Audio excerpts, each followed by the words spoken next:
अभी बोलिए करिएगा मत महाराज जी को।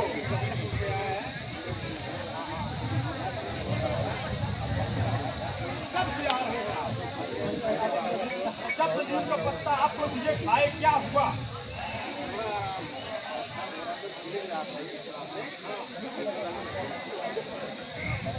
नीम का पत्ता खाते हैं और महिलाओं को भी दिए। जी सबसे पूछ लीजिए जिनको जिनको दिए याद है कि किसको दिए?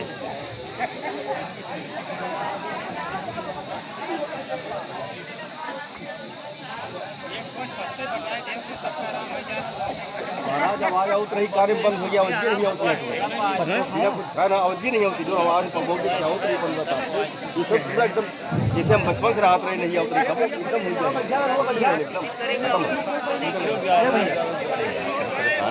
परेशान हम बहुत ही, लेकिन फिर परेशान हम चाहिए 100 साल से आप बैठ जाए चाह कहीं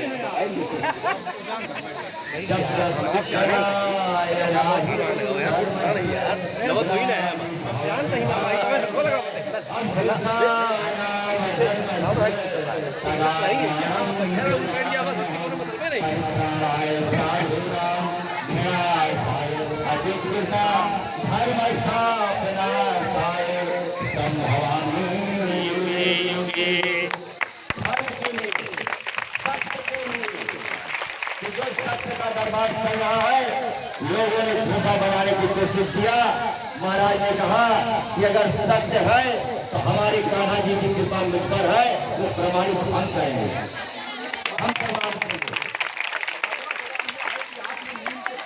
पटवाने के लिए हम ही को क्यों चुना? सवाल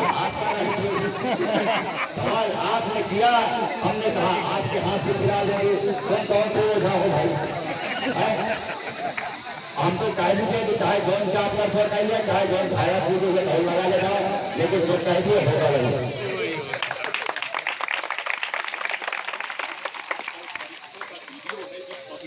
जाएगा लोगों के बीच में तो उनको कितना फायदा मिलेगा? फायदा नहीं, आंधी आएगी।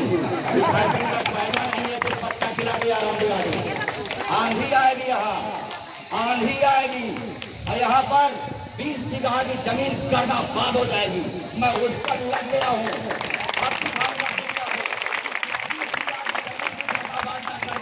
तो राजा बन ना देंगे, क्या समझेंगे? 20 बीघा की जमीन कर्जा बाद हो जाएगी। आज ये अम्बेडकर नगर से आए, पहली बार आए, इनको भी पत्ता खाने से आराम होने लगा। आपको भी हो जाएगा। अभी खाओ, मेरा वचन करता रहता है। न्यूज स्टाफ भास्कर महाराज जी अपना अमूल्य समय देने के लिए बहुत बहुत धन्यवाद आपको। 2 बार उखाड़ कर दे दिए तो धरना मकान बना है, उस जनाने को तुम्हारे सामने खड़ा कर दूंगा कि 2 बार उखाड़ के ले जा। कहीं महाराज बहुत गरीब है, ले लाल कपड़ा में बांध के फैली बेटवा को नौकरी मिली, 2 तल्ला मकान बना, उसको परिवार खाते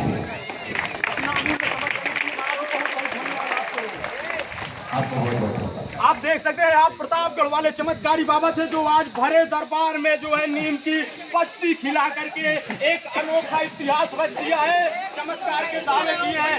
आप इस पूरी खबर को कैसे देख रहे हैं, कमेंट करके जरूर।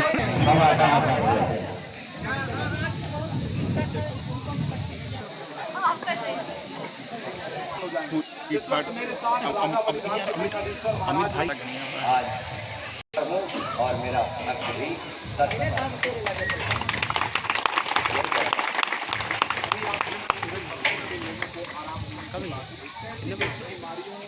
आपको पता ही कहाँ है महाराज तो थोड़ा भूल जाए, सबका भरोसा बन जाता है। संख्या तो बहुत आ रही है और गांव में भी लोग भरे हैं, यहाँ बगिया भी पूरा भरा हुआ है एकदम, और सबका कर जाता है।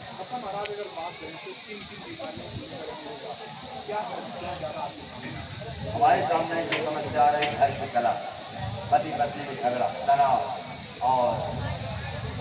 और इसके अंदर कमी होना, दर्द होना, कमर में, पैर में, सिर में, गर्दन पर दर्द होना, गुस्सा आना, इसी में परिवार में झगड़ा खड़ा बना हुआ, बरकत न होना, रोजी रोजगार न मिलना, बच्चे पढ़ तो लिए लेकिन नौकरी से 2 नंबर से पीछे हैं। ये तमाम समस्याएं जो हैं पारिवारिक कुछ ज़्यादा है। उसके बाद और जो तकलीफें होती हैं, सफ़ेद दाग है, मिर्गी जो पकता है, या आँख की रोशनी कम होना, ये सभी तो होती रहती है। लेकिन मेन समस्या जो ज़्यादा बढ़ रहा है पारिवारिक कलह कि पति और पत्नी में तनाव झगड़ा बैठा जाए पूरे वेद अभ्यास में दृष्टिपात करके और दृष्टिपात करके लोगों को और कई संत हैं जो जुबान से कर कर देते लेकिन वो भी दृष्टिपात करके भक्त बना देते, पुण्यात्मा बना देते। मनुष्य जो आदमी जो आत्मा को परमात्मा मानता है और आत्मा का साक्षात कर लेता है वही दृष्टिपात कर पाता है, बाकी सब नहीं। अच्छा महाराज जी, अगर बात करें तो अभी पारिवारिक कला की बात की, अगर कोई भी चीज़ यह काम आज 4 सालों से चल रहा है, कई वीडियो सोशल मीडिया पे वायरल, लाखों लाख लोग देखने वाले हैं, और अगर बात करें तो हज़ारों की संख्या में यहाँ लोगों की आस्था जुड़ी है, हज़ारों की संख्या में लोग आते हैं। कितना संघर्ष, कितनी समस्याओं का सामना इन 4 सालों में आपको करना पड़ा? बहुत कठिन था, यहाँ तक पहुँचना बहुत कठिन था, लेकिन तब महाराज जी और नारायण की कृपा है कि अब ये धाम बन गया है। भगवान श्री कृष्ण का प्राण प्रतिष्ठा भी हो गया, महावीर स्वामी का प्राण प्रतिष्ठा हो गया और भगवान शिव का हुआ ही है। अब ये धाम और हजारों लोगों की आस्था जुड़ी है। अब कोई कुछ नहीं कर पाएगा, जितना मर्जी जो मोड़ पीटना का पीट लिए, अब छत पे बैठ जाओ और तुम भी हमारी शरण में आओ महाराज की, तुम्हारा भी कल्याण। अच्छा, अगर बात करें महाराज राजा बली महाराज की, आप पूजा करते हैं, उनकी आराधना करते हैं, क्या लगता है ये राजा बली महाराज की सिद्धि और कृपा आप पर कब हुई? ये तो हुई 4 साल पहले की बात है। महाराज की कृपा हम गंगा स्नान किया करते थे और जब भी आया करते थे महाराज का नाम से ब्राह्मणों को भोजन करवाया करते थे, यही 2 काम करते थे और गरीबों के ऊपर दया हमारा हमेशा। तो इस तरीके से जो है किया करते थे। महाराज जी प्रगट और बोले थे हमारी सेवा करो, हम तुम्हें बैठा के खिलाएंगे, तुम्हारे पूरे परिवार खिलाएंगे और लोगों का कल्याण करेंगे और नाम होगा। अच्छा महाराज जी, अगर बात करें एक आखिरी सवाल आपसे करना चाहेंगे कि अभी आपने नीम के पत्ते से आप आराम देने की बात आपने कही, तो ये कैसे होता है? पहले हवन की राख से लोगों को आराम देते थे कि आप गंभीर बीमारियों से लोग पीड़ित होते थे, यहाँ आते थे, आप हवन की राख देते थे, भभूति और आराम मिल जाता था, दावा ऐसा होता था। उसके बाद फिर आपने कहा कि दृष्टिपात और अब नीम की पत्ती, क्या ऐसा आपने है, क्या ऐसा करते हैं? हवन की रात हमेशा बढ़ती है और वही नियम है। महाराज ने सारी जनता को ये दिखाने की कोशिश किया है कि हम जो कह देंगे वो सत्य होगा, हमारी दृष्टि जिस पर पड़ जाएगी उसका कल्याण होगा। चाहे नीम के पत्ते पर दृष्टि डालकर दे दे, चाहे घास का हो तो अभी 5 आदमी को दे दें, घास खाने से आराम होगा। हाँ, और दृष्टि की बात है, महाराज जी की कृपा की बात। तो घास में ऐसा आप क्या करते हैं? दृष्टि है और कुछ नहीं है। लाओ 5 चावल लाओ, हमको 1 मुट्ठी उसी को बांट के खिला देंगे, आराम मिलेगा। आराम अगर शक्ति है तो जहाँ कह दो उसी से आराम मिलेगा। आराम मिलेगा, यही मिट्टी कहो हम खा बोल के दे देंगे, आराम न मिल जाए तो। अच्छा, कोई बीमार है अगर, दवा से आराम होगा कि मिट्टी और घास देने से आराम होगा?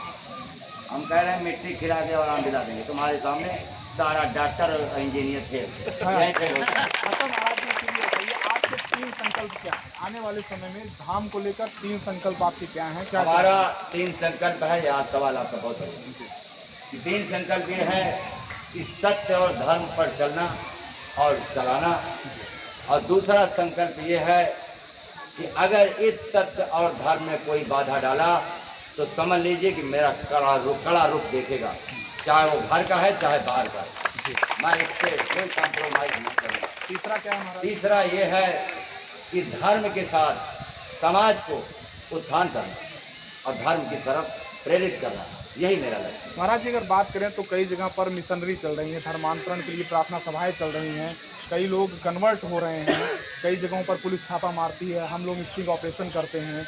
और क्या लगता है वो लोग जो है आज यहाँ पर दिव्य दरबारों में दिखाई पड़ रहे हैं, काफ़ी लोग जो है वहाँ से यहाँ आ रहे हैं, क्या कहना चाहेंगे? जो मिशनरी चल रही है, धर्मांतरण करने के लिए जो संस्थाएं काम कर रही हैं, उनको क्या कहना चाहेंगे आप? 40,000 व्यक्ति अर्जुन और सरोज जो कि क्रिश्चियन में जाया करते थे, उसमें यीशु में प्रार्थना करते थे।